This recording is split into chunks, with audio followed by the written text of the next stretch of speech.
The fundamental flaw is the absence of clarity around the future relationship between Britain and the EU, future relationship being what is the trading relationship, the economic relationship going to be once we leave the European Union.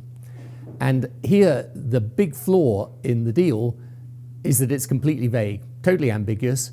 We've not decided whether after we leave, we want a hard Brexit with a kind of Canada-style free trade agreement, or a soft Brexit, which makes us more like a country with the status, say, of Norway.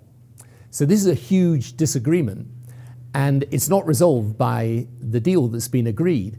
And it should be resolved because it's damaging and dangerous for the country to leave the European Union without knowing where it's going, without knowing what it's getting in return.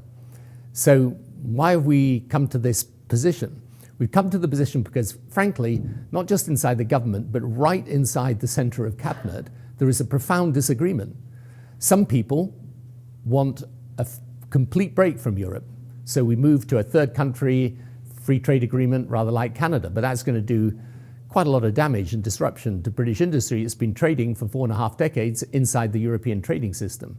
Alternatively, we might decide that's too much damage, so we keep close to Europe and we end up staying part of the single market, but then we end up abiding by the European rules and having lost our say over them.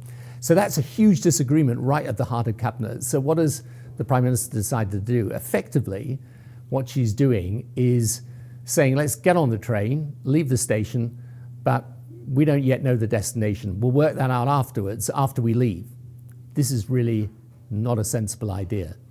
And whether MPs are for Brexit or against Brexit, whether they're for a hard Brexit, a soft Brexit, or like me for a referendum going back to the people, we should not leave the European Union. We should not take that irrevocable step with our destiny until we know what is the outcome of the future trading relationship. Now, by the way, we were always promised we would know.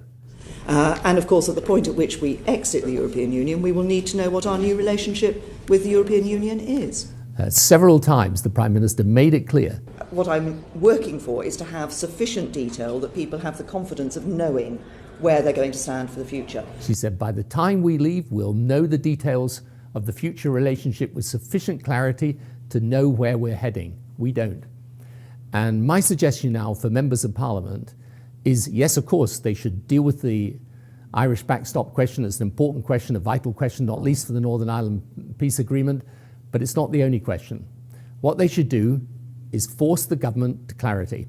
There should be a series of votes in the House of Commons which make sure that Parliament chooses our destination before that train leaves the station.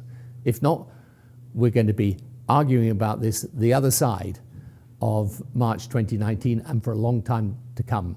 Now, the British people, what do they want? They want us to get on with it and get the thing done. You know, to be honest, even though a lot of us are right in the details of Brexit, many people just think, look, I heard enough about it. For goodness sake, make up your minds and let the country move on. But if you don't have clarity, you don't have closure. No clarity, no closure. So if you want closure, now is the time to force Parliament to come to a decision so that we know what we're getting before we leave what we have. That's the vital argument in the weeks ahead. Thank you.